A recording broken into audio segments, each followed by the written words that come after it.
Salut à tous et bienvenue dans un nouvel épisode du Front Office.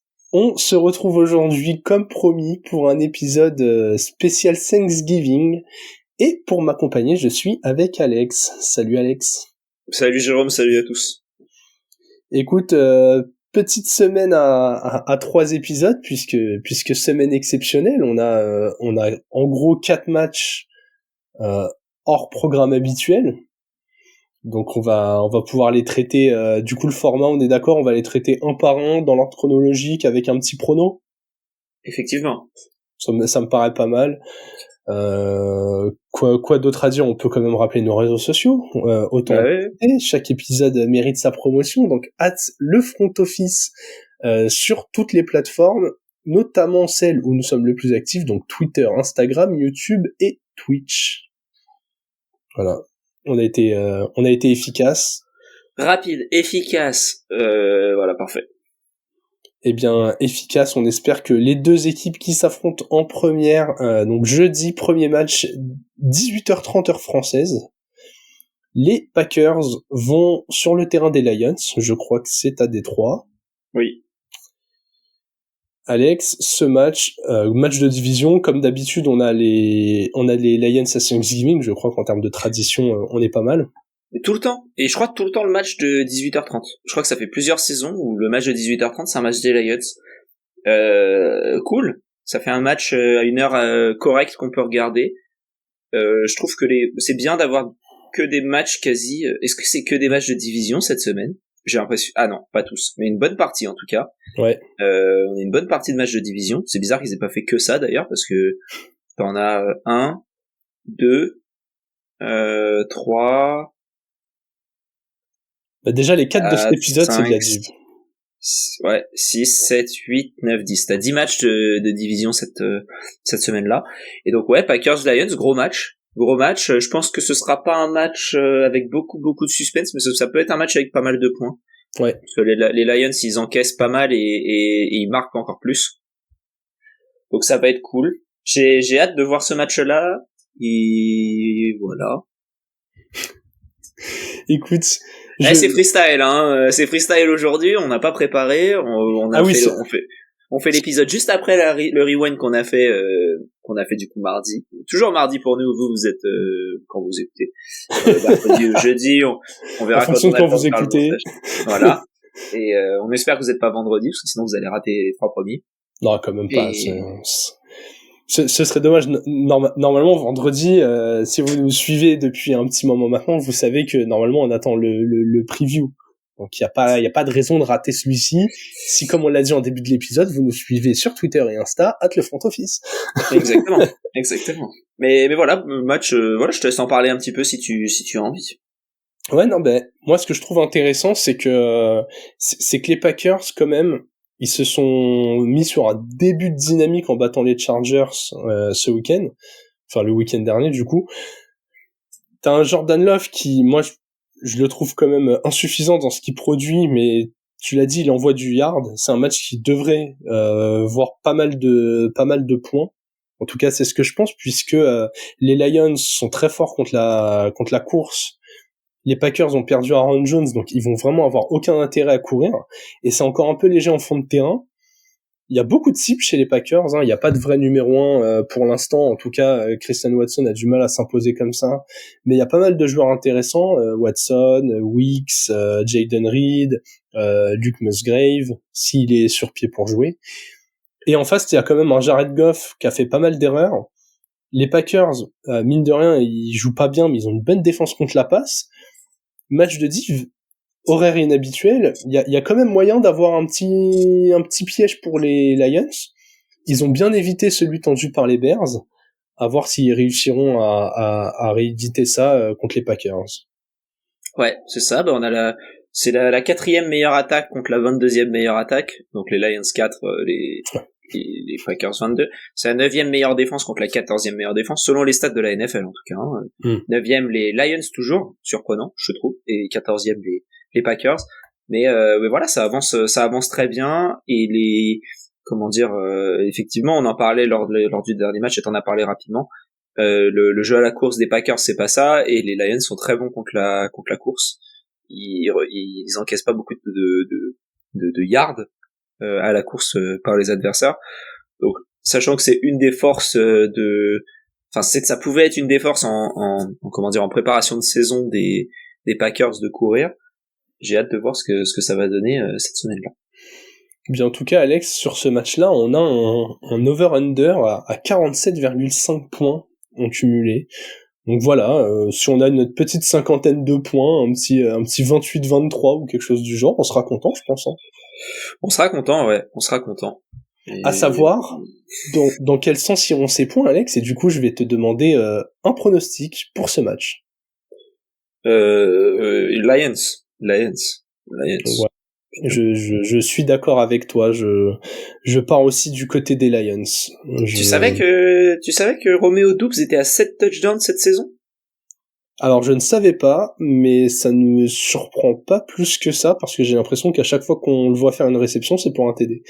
C'est à peu près ça, parce qu'il est à 38 réceptions, 7 touchdowns, ce qui est... Le ratio énorme. Le ratio pas mal, mais surtout 396 yards pour 7 touchdowns. Pour trouver quelqu'un qui a en dessous de 400 yards et qui a quelques touchdowns demi, c'est McCaffrey qui a 364 yards à la réception et qui a 5 touchdowns. Mais sinon, tout le monde est à peu près au-dessus de ces 400, 500 yards. Et au niveau de 7 touchdowns, c'est 645, c'est 1000 yards, c'est 895 yards, c'est 780 yards. Donc c'est vrai que c'est un peu...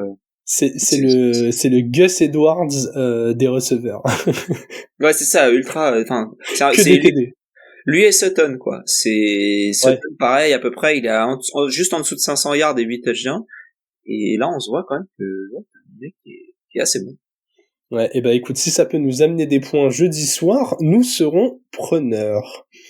On va passer au match qui suivra, hein. On va vous les faire dans l'ordre chronologique. Rendez-vous 22h30 pour le déplacement des Commanders en 4-7 sur le terrain des Cowboys en 7-3. On l'a dit, les 4 matchs seront des matchs de division. Qu'est-ce que tu penses de ce match, Alex? Ça va être moche. J'en ai bien peur. Les Commanders, c'est la pire défense de la ligue. Ah bon? Mais bon, franchement, trader Montez Sweat et Chase Young, moi je comprends pas ce qui a un lien de cause à effet. Donc t'as la pire défense de la ligue face à la 9e meilleure attaque, et surtout t'as la 8e meilleure attaque. En fait, c'est 2 attaques qui sont très bonnes. La différence, c'est que t'as une défense qui est bonne et une défense qui est nulle. Et ça se voit au bilan, hein, parce que 4-7, les Commanders, tu leur mets la défense des Cowboys, je pense qu'ils sont un peu au-dessus de 4-7. Oui. Je pense, voilà, parce que c'est clairement la défense qui les let down. Sam Howell, il se fait un super début de saison. Alors il y a beaucoup de déchets dans son jeu, mais ça avance quand même très bien.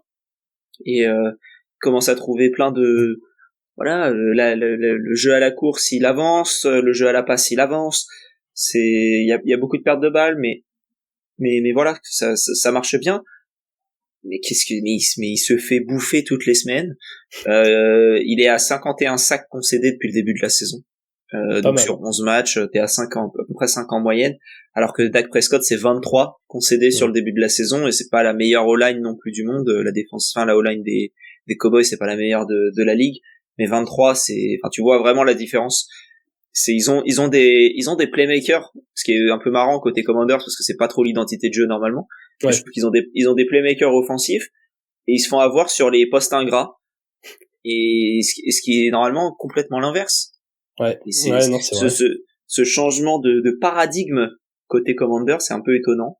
Alors c'est un début de cycle parce que nouveau propriétaire.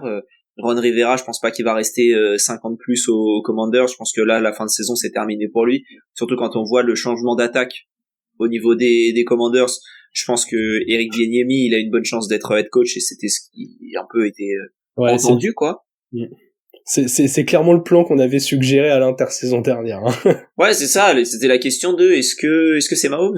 Est-ce que c'est Mahomes pour Bieniemy qui fait en sorte que ça fonctionne bien? Est-ce que c'est Andy Reid? Alors, probablement. Parce que ça marche toujours bien là-bas, mais tu vois quand même que t'as pris un QB qui jouait pas l'année dernière, qui était devancé par Carson Wentz l'année dernière. Peu de Carson Wentz, un peu de Tyler Heineke. Oui, voilà. Est-ce qu'il y avait pas du Jacoby d'ailleurs? Ah non, Jacoby, Ouais, il a c'était signé cette au... année. Ouais, il a Ouais. signé. Ouais. Ah voilà, là tu te retrouves avec un Samuel, il fonctionne bien. Et donc bah voilà, je pense que c'est en grande partie dû au play amené parce que et tu sens que le mec il est frustré en plus Howell, tu sens qu'il peut faire Mm. plus et tu vois dans les sidelines, il est là un peu ouais faut mais pas en mode dépité, plus en mode putain mais je fais tout ce que je peux, qu'est-ce qui se passe quoi. Bon, après, si un QB sophomore commence à se frustrer dans une équipe en reconstruction, Non mais je pense que c'est un peu dommage pour lui. j'ai envie de dire, va falloir se Euh, calmer, gamin. ouais, Il a le même ego que Samuel Eto'o.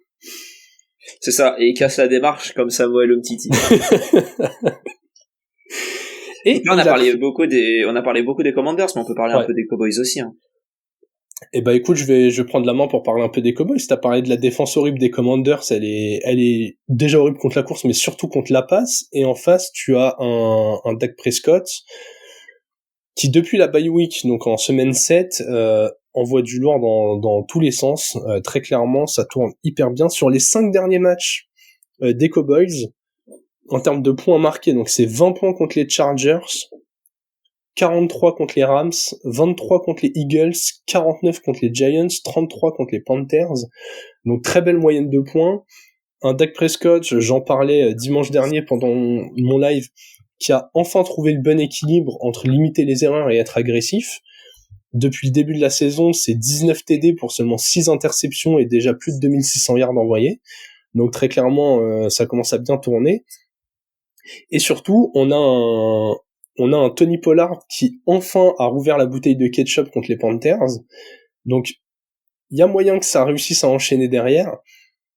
Je pense qu'on va pouvoir aller très vite vers un pronostic, mais ce match, il y a quand même de très grandes chances que ce soit une boucherie.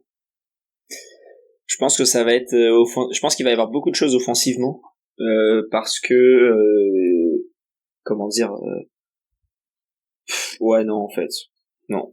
Alors, c'est possible. Selon toi, le match d'avant, la projection de points sur le match était à 47,5. Selon toi, elle est à combien sur ce match?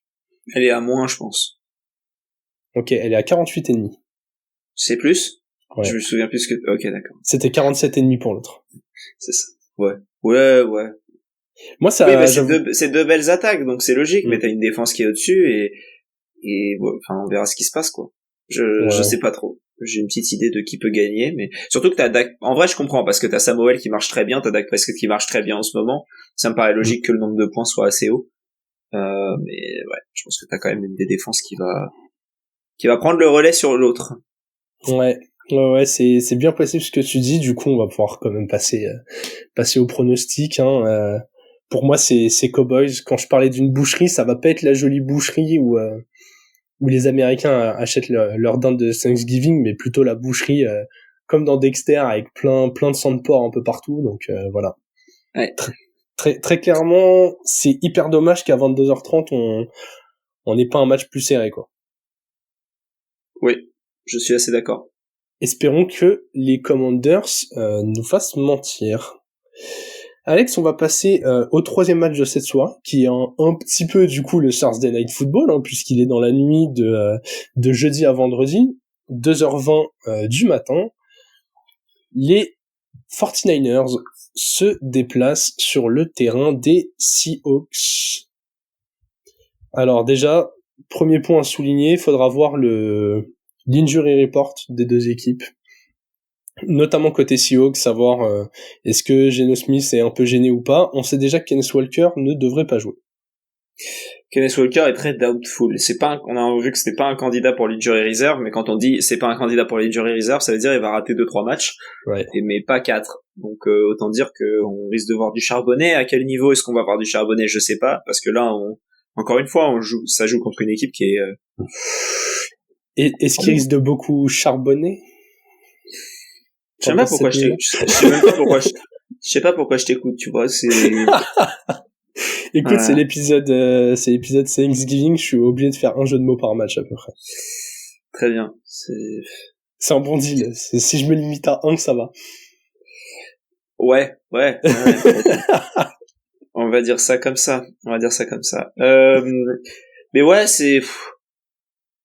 Les Niners sur le papier, c'est difficile de construire une meilleure équipe que ce qu'ils construisent eux. Ils ont perdu en revanche. Qui est-ce qu'ils ont perdu? Ils ont perdu un joueur là sur blessure. Hufanga, le safety. Hufanga. Voilà, Hufanga qui est parti, ce qui risque de faire, qui est parti sur blessure, il est pas non plus parti, je sais pas où. Ce qui risque de faire un peu mal face à une équipe qui, une de ses seules forces quasiment, c'est la passe. Et surtout sans Kenneth Walker.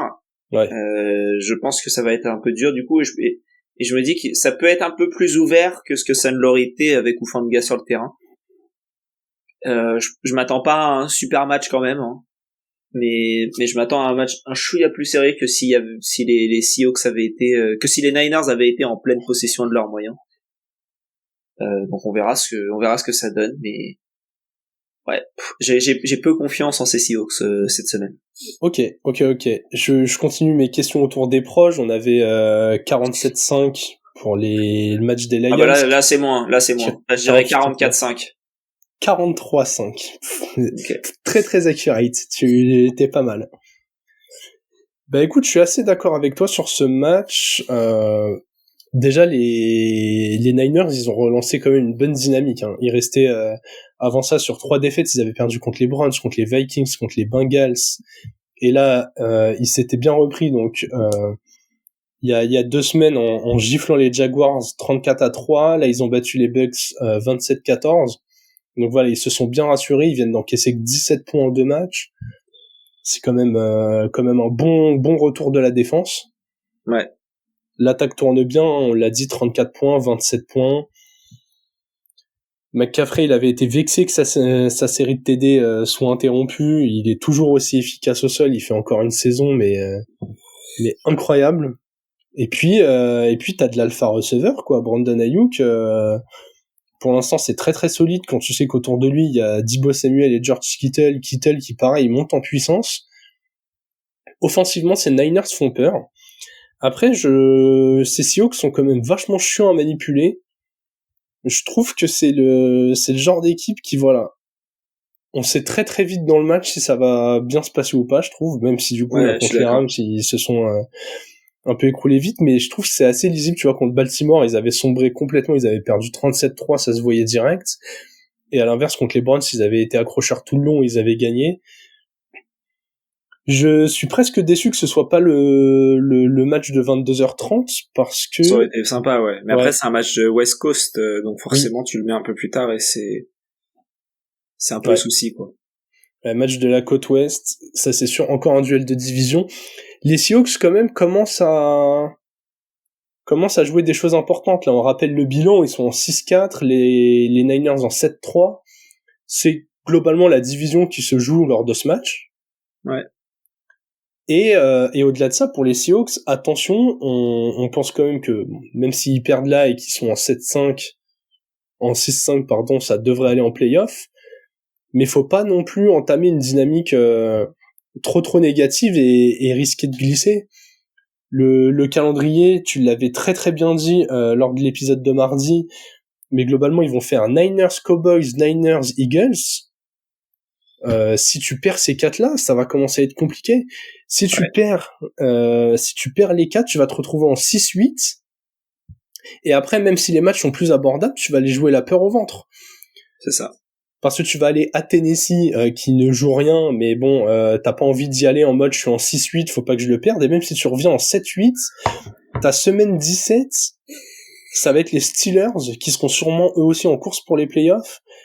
Et très clairement, t'as pas envie de croiser Mike Tomlin qui va encore vouloir finir sa saison en positif. Donc ouais, va falloir choper un des 2 matchs contre les Niners. Est-ce que c'est celui-ci? Je ne sais pas. Alex, ton pronostic? Niners. Écoute, je vais partir sur la magie de Thanksgiving. Je vais dire les Seahawks. Okay. Je pense que mon petit upset de la soirée, il est là. Voilà. Je l'espère aussi pour le suspense et pour l'intérêt en NFC. On va parler de notre dernier match un peu hors programme de par sa programmation exceptionnelle. Il sera vendredi à 21h. Donc parfait pour prendre l'apéro avant le week-end. C'est le premier match du Black Friday de l'histoire de la NFL. Magnifique. Eh ben, on espère que ce sera pas un match discount, puisque l'affiche a de quoi être très très intéressante. On a les Dolphins qui vont sur le terrain des Jets, les Dolphins en 7-3, donc sur le terrain des Jets en 4-6. Et on le rappelle pour ceux qui n'auraient pas écouté l'épisode de mardi, changement de QB chez les Jets. C'est la principale info du match quand même. Oui, pardon, excuse-moi. Oui, effectivement. On a Zach Wilson qui a été benché, puis benché du bench, puisqu'il sera maintenant le troisième quarterback de la ligue, de l'équipe des Jets, sans compter Aaron Rodgers qui serait encore devant lui si jamais il était disponible. Donc c'est réellement le quatrième quarterback du roster. Derrière du coup Tim Boyle qui devient quarterback titulaire. Le frère de Suzanne, et devant Trevor Siemian, personnage de GTA. Donc voilà, Zach Wilson qui se retrouve derrière ces deux-là, et Aaron Rodgers du coup qui n'a plus de cheville gauche. Donc c'est vraiment dire la capacité de Zach Wilson, ancien numéro 2 de la draft en quarterback, draft dont on a déjà parlé, mais où il a été pris derrière Trevor Lawrence, mais devant Trey Lance, on sait pas ce que ça a donné, ok. Justin Fields notamment, c'est quand même, je pense dans cette équipe-là, il s'amuserait un peu plus. Et Mac Jones aussi. Alors, la QV paraissait plus sympa quand on l'avait vu sur le papier qu'au final ce qu'elle est maintenant. Mais voilà. Mais je crois qu'il y avait un autre QB à ce moment-là dans cette draft-là qui est sorti. Mais bref, j'arriverai pas à m'en souvenir et je crois qu'on en avait déjà parlé la dernière fois. Bref. Mais tout ça pour dire que vraiment là, ce choix-là, il est cata, et plus tu regardes la draft, plus c'est cata. Bah honnêtement, ça entérine le fait que Zach Wilson ne sera jamais titulaire en NFL. C'était un peu, on s'en doutait. Il devait être derrière Rodgers. On s'était dit, est-ce qu'il va apprendre derrière Rodgers et du coup progresser et un jour il sera peut-être transféré et il va prendre une équipe. Là, honnêtement, j'ai du mal à croire. Alors. Encore une fois, il y a des carrières de joueurs qui ont pris des postes un peu tard, genre Geno Smith avant sa saison dernière, il avait jamais été titulaire long terme dans une équipe et il a explosé. Ouais. Mais à part comme ça un revirement, un changement d'environnement total, une arrivée à maturité qui fait que ça fonctionne, mais sinon on sait qu'on a en Zach Wilson un backup quoi, et un joueur que t'as pas envie de mettre sur le terrain sauf circonstances exceptionnelles quoi. Comme tu l'as souvent dit, un poste de doubleur chez les Chiefs serait parfait pour lui. Il apprendrait derrière Mahomes. Au moment de la draft, il y avait eu des comparaisons de profil avec lui. Maintenant, elles paraissent bien dérisoires. Mais en tout cas, voilà le team le poste. Ils avaient fait une draft, elle était pas fabuleuse. Hein. Ils avaient pris du coup Zach Wilson, Elijah Vera Tucker. Ouais. Donc ça c'est leurs deux premiers tours sur la O-line. Attends. Je crois non. Oui, pardon. Ensuite ils ont pris Elijah Moore en début de début de deuxième tour. Et ensuite c'était Michael Carter le running back en quatrième tour. Un peu haut mais pas joueur horrible. Ouais, voilà. Ensuite l'autre Michael Carter au cinquième tour. Et c'est vraiment l'année où ils auraient pu faire à la limite. En vrai, avec ton pick 2, parce qu'ils avaient le 2, le 14 et le premier du deuxième. Alors, c'est facile à dire une fois que c'est facile à dire. En 2, tu prends pas Patrick Surtain, tu prends Micah Parsons. Aujourd'hui, ce serait un meilleur choix que ce qui s'était passé. Oui. En 14, tu prends Mike Jones, t'as ton QB quand même, c'est pas ouf. Mais au final, tu le prends plus tard et t'as un meilleur joueur défensif. Et après, en offensive guard, t'avais sûrement autre chose que t'aurais pu prendre un peu plus bas, qui t'a remonté encore. Enfin, c'est le seul guard qui a été pris dans cette draft-là au premier tour. Les redrafts, un gros sujet, sans parler des joueurs, parce que tu peux les classer par talent, mais si tu combines talent et besoin, bah franchement, tu peux être en mode bon, il y avait peut-être mieux à faire. Exactement. Donc voilà. En tout cas, assez intéressant de voir ce que va donner ce match. On a beaucoup parlé de ce changement de quarterback. Il y a quand même une équipe en face, Alex, tes Dolphins. Tes Dolphins qui se sont bien relancés, là, qui en ce moment ça alterne une victoire, une défaite. Oui. Oui. Ouais, sur les 5 derniers matchs, c'est victoire-défaite, victoire-défaite. C'est ça. Et ben là, ça va faire victoire. Et on va casser l'alternance parce que je vois pas comment tu peux perdre face à ces Jets-là. Alors peut-être un regain d'énergie de la défense parce qu'ils ont enfin plus comment ils s'appellent ils ont enfin plus. Il y a eu une blessure, ouais. Non, je veux dire, ils ont plus Zach Wilson, enfin. Ah oui, d'accord. Non, je crois que tu parlais d'une blessure parce que j'avais vu pendant le match des Jets contre les Bills, je crois un joueur défensif sortir sur blessure. Mais j'ai perdu qui et je ne sais pas s'il jouera ce match-là. Mais oui, c'est vrai que ils ont peut-être un quarterback qui aura pour première mission de ne pas faire d'erreur.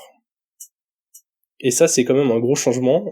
Pas que Zach Wilson avait pour mission de faire des erreurs, mais son niveau de jeu faisait que... Voilà. Ouais, en plus, votre défense est rassurante de ouf. Hein. Là, le combo Xavier Howard, Jalen Ramsey... C'est pour ça qu'il a été pris, hein. Donc enfin. Contre les Riders, ultra intéressant les deux. Hein. Ouais. Mais tant mieux. Franchement, tant mieux parce que voilà, là ça va faire du bien parce que tu te retrouves. Bon après encore une fois, c'est les Riders, c'est Aidan O'Connell, mais bon, tu te retrouves face à Davante Adams quand même. Ouais, et puis O'Connell pas vilain, moi je trouve, hein, depuis qu'il a pris le poste.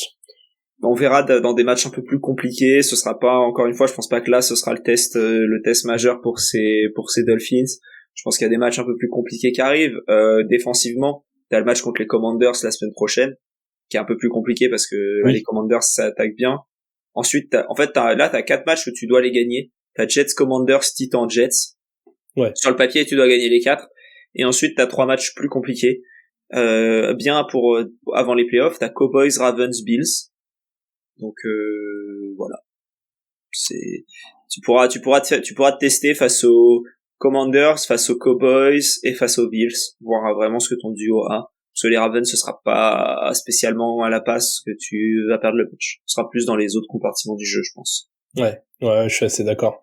Mais bon, au sol, vous aurez pas Devon Achane, visiblement. Je pense pas qu'il va jouer cette semaine. Non, il y a eu rechute. Ouais. Il y a eu rechute. Après, c'est vrai que Raheem Mostert continue à faire du boulot ok. Salvon Ahmed, ultra intéressant cette année, je trouve, dans les petits rôles qu'il a. On dirait une sorte de Jerick McKinnon. Là, il joue quelques plays en sortie de backfield, il reçoit une petite passe. Ça tourne pas mal. J'avoue que ce match, il me pose question aussi, en termes de pronos. Du coup, j'ai cru comprendre que tu partais sur les Dolphins. Bah oui. Moi, tous les matchs, je pars sur les Dolphins. Au moins, c'est honnête de le dire. À ton avis, le over-under, il était à combien sur ce match?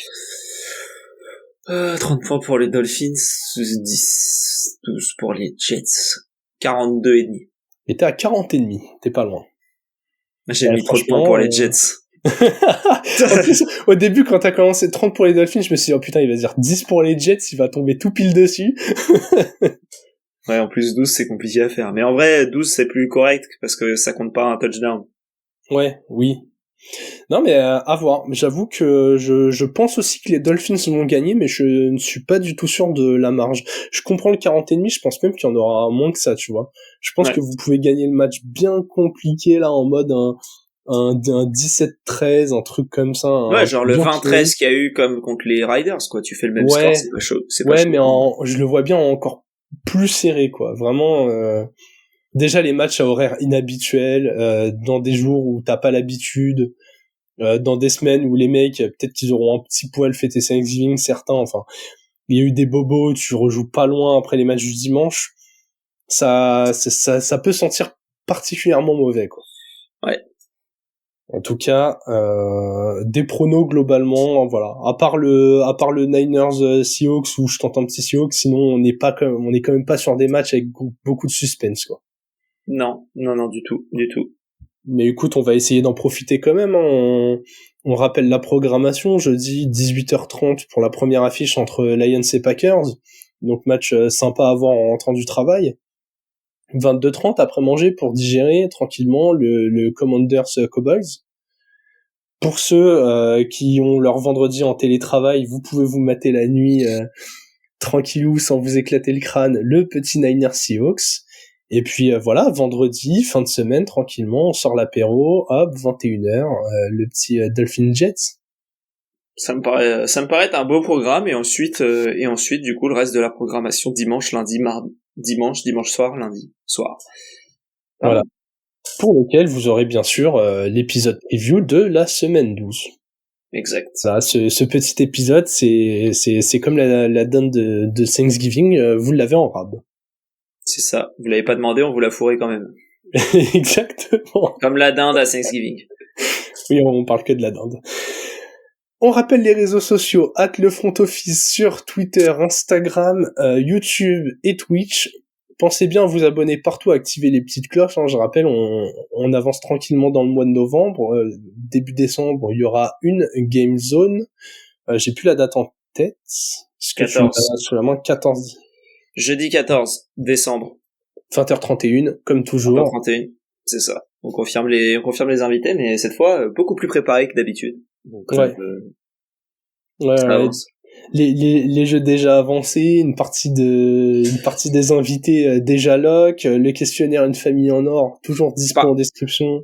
J'en profite pour tous ceux qui n'ont pas rempli le questionnaire. Il y en a plus qui écoutent les épisodes que ceux qui remplissent. Si vous pouvez regarder, remplir, ce serait top. Il nous manque beaucoup de réponses. Et en fait, ça ferait plaisir si vous pouviez. Ça prend vraiment 5 minutes à tout casser. Vous cliquez sur le lien qui est en description, vous répondez. C'est un Google Form assez facile. Voilà. Comme ça peut me permettre de prévoir le jeu plus rapidement et nous de voir que ça plaît, et voilà. Donc et en plus très très fun, Une famille en or, tout le monde connaît le principe, et derrière vous pouvez venir pendant la Game Zone, ou si vous êtes malheureusement pas dispo, en replay, et comparer les réponses que vous avez mis avec celles de l'ensemble de la communauté. C'est ça. Moi, faut que je prépare les visuels, donc quand vous pouvez, ça m'arrange. J'attends. Là, on n'est pas encore à 100 réponses. Donc si vous pouvez, cette réponse, ce serait cool. Et puis comme je disais, donc remplissez ça, les abonnements aussi. On approche des 100 abonnés sur YouTube, on est autour des 400 sur Twitter, tout commence à bien décoller, donc merci à vous. Et voilà, que ça continue, on continue de prévoir de belles choses, donc voilà. C'est ça. Je crois que j'ai fait le tour. Donc le questionnaire, vous le trouverez en description de l'épisode. De toute façon, il sera en description de tous les épisodes jusqu'à la Game Zone. Voilà, on va se retrouver comme d'habitude vendredi ou au plus tard samedi matin pour la preview de la semaine 12. D'ici là, on vous souhaite une bonne fin de semaine et vive le football.